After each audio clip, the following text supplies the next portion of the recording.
ஒரு துடிப்பான செயல் வீரர், அரங்காபுரம் பகுதியின் முகவரியாக நம் தளபதியின் கொள்கைகளை ஒவ்வொரு வீதிக்கும் கொண்டு செல்லும் களப்போராளி, மக்களின் குறைகளை தற்குறையாக கருதி ஓடோடி வந்து உதவும் மக்கள் சேவகர், சொல்லில் அல்ல செயலால் நம் இதயங்களை வென்றவர், அரங்காபுரம் பகுதியை சேர்ந்த நமது கழகத்தின் எஃகு கோட்டையாக மாறிக்கொண்டிருக்கும் அன்பு சகோதரர் திரு AS பழனி அவர்களை எழும்பூர் மண்ணின் சார்பாக உற்சாகத்தோடு வரவேற்கிறோம்.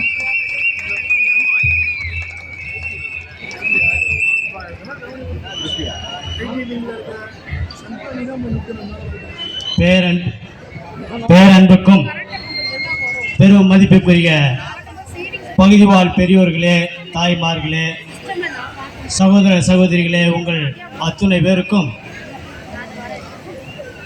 தமிழக வெற்றி கழகத்தின் 2026 சட்டமன்ற தேர்தலுக்கான வெற்றி வாகை சூடும் இந்த மாபெரும் பொதுக்கூட்டத்தை தலைமை பொறுப்பேற்று நடத்தி கொண்டிருக்கும் மதிப்புக்கும் மரியாதைக்குரிய அண்ணன் பூக்கடை SKM குமார் அவர்களே, இந்த பகுதியினுடைய பகுதி செயலாளர் ராஜேஷ் அவர்களே, மற்றும் கழகத்தினுடைய துணை பொதுச் செயலாளர் மரியாதைக்குரிய அண்ணன்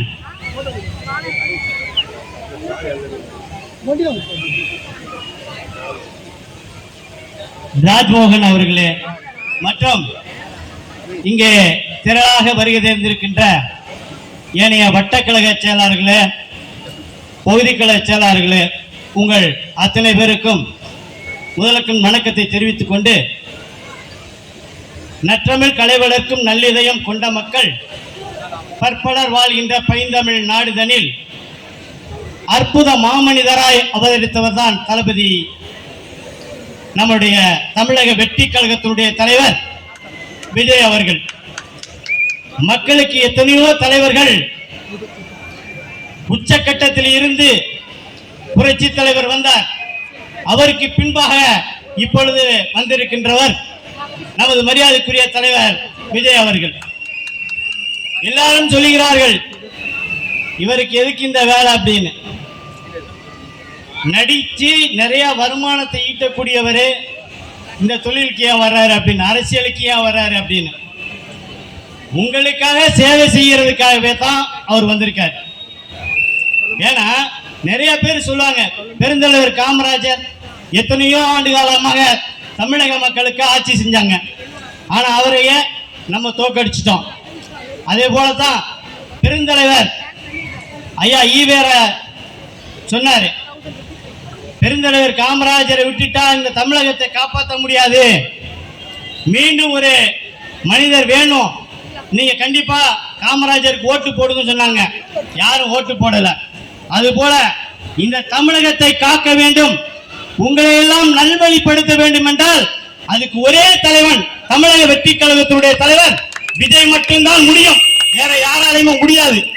ஏன்னா இங்க தமிழகத்தில் ஆண்டு கொண்டு இருக்கிறவர்கள் எல்லாம் ஊழல் செய்து கொண்டு இருக்கின்றார்கள்.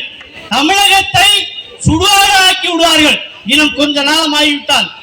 அவர்களிடத்தை காப்பாற்றுவதற்காகத்தான் நம்முடைய இளைய தளபதி ஐயா விஜய் அவர்கள் இங்க வந்திருக்கிறாங்க.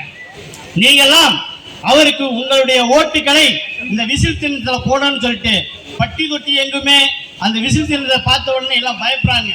பஸ்ல ஏறினா விசில் அடிக்க கூடாதுங்களா, எங்க வேற எங்க இதுக்கு போனாலும் அங்கே விசில் அடிக்காதப்பா, வேற ஏதாவது சவுண்டு போடுப்பா, இந்த மாதிரிலாம் பண்ணாத அப்படின்னு சொல்றாங்க. விசிலை பார்த்தா எல்லாத்துக்கும் அரண்டு போயிருக்காங்க. அதனால நீங்கெல்லாம் விசிலுங்கிற ஒரு சின்னத்துக்கு கண்டிப்பா வாக்களிக்க வேண்டும் என்று உங்களை அன்போடு கேட்டுக்கொள்கின்றேன். பிறகு புரட்சி தலைவர் எத்தனையோ தலைமுறையாக வாரி வாரி வழங்கிய வள்ளல், அந்த வள்ளலுடைய பாதையிலே நம்மளுடைய தளபதி அவர்கள் வந்து கொண்டிருக்கின்றார்கள். நம்மளுக்கு இப்படியாப்பட்ட ஒரு தலைவர் தான் தேவை. இந்த தமிழகத்தை இளந்தலைவர் ஆழ்த்த வேண்டும் என்றால் ஒரு புரட்சி வழியினுடைய செல்லக்கூடியவர். அவருக்காக நீங்கள் ஒரு பொன்னான வாய்ப்புகளை விசில் சின்னத்தில் வாக்களித்து தமிழக மக்களுக்கு வெற்றி வாய்ப்பை தர வேண்டும் என்று உங்களை அன்போடு கேட்டுக்கொள்கிறேன். நன்றி, வணக்கம்.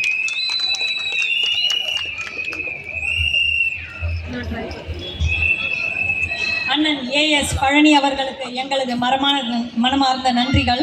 அண்ணனின் பேச்சில் அந்த மண்ணின் வாசம் வீசுகிறது. ஒரு உண்மையான களப்பணியாளர் எப்படி பேச வேண்டுமோ அப்படி யதார்த்தமாகவும் ஆணித்தரமாகவும் பேசி நம்மை உற்சாகப்படுத்தி இருக்கிறார். எழும்பூர் மாவட்டத்தின் வெற்றி பயணத்தில் உங்கள் பங்கு மிகப்பெரியதன்னா அவர்கள் இந்த நிர்வாகிகள் சார்பாக உங்களுக்கு நன்றிகளை தெரிவித்துக் கொள்கிறோம். அடுத்தபடியாக